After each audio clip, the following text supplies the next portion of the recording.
always trying to not make history hip, but also make it come alive for them rather than me standing up there lecturing for 45 minutes. It's just very rich, all wrapped up in a very short 10-minute mini doc. One of the best ways that we learn, I think it's been shown in research, is through storytelling. It starts with finding the right story, whether for a class discussion or an idea for a student-driven research project. You can then use Retro Report to refer back to something that happened in the past and why it's relevant or may have impacted something that's happening today. It's one of those things. There you have a video for almost every time frame that you could think of as you hit into contemporary America. I'm teaching civil rights 1960s right now. I was like, I really need a good video to help tie this in.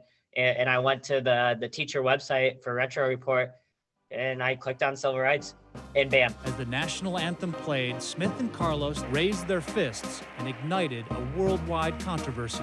I can tell you, my students, if I would have just shown that video of the 1968 Olympics, they would have been, why are we talking about this? But because that connection of African-American athletes was in there throughout history, and it shows Colin Kaepernick, it's like, wow, this is still pertinent. The first thing that appealed to me about the Retro Report documentaries was the length. They were short enough that I could show them in class, and then we would have a discussion afterwards. And I'm all about visual learning. It allows students to be engaged that way because we have generations of kids coming up now that want to are more visual learners. The lesson plans are really critical because they do get into sort of like the critical thinking skills, breaking down the story and maybe asking students prompts about it. Students are also encouraged to do their own historical research. One of the things Retro Report does really well is gives the student the full picture. And it even talks a little bit about you get a nuclear disaster like 3 Mile Island, how we got there in the first place. In March of 1979, Americans awoke to a nuclear nightmare. The potential is there for the ultimate risk of a meltdown at the 3 Mile Island atomic power plant outside Harrisburg, Pennsylvania.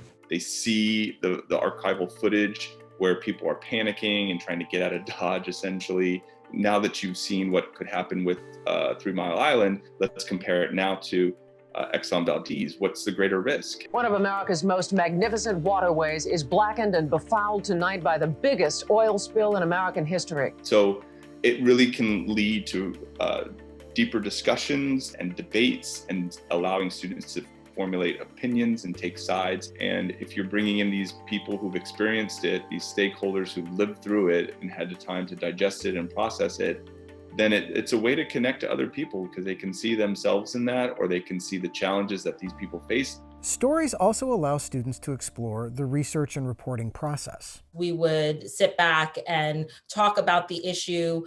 Did you need to read a bunch of news stories that had been written about the particular topic? What were some of the questions that you might have asked during the interviewing process? Using case studies, students can critique the coverage by the press and gain media literacy skills. An 81-year-old woman has been awarded $2.9 million after she sued McDonald's, claiming their coffee was too hot. Once they watched the entire story and saw how it unfolded and what happened at the very end, they were actually horrified, and they felt really bad about how they had misjudged. And so as I continued to talk to the students about fake news, that really kind of gave them something to think about because they were able to say, oh, that's how misinformation spreads. I want to be able to teach more empathetic reactions to things. And the videos allow for students then to be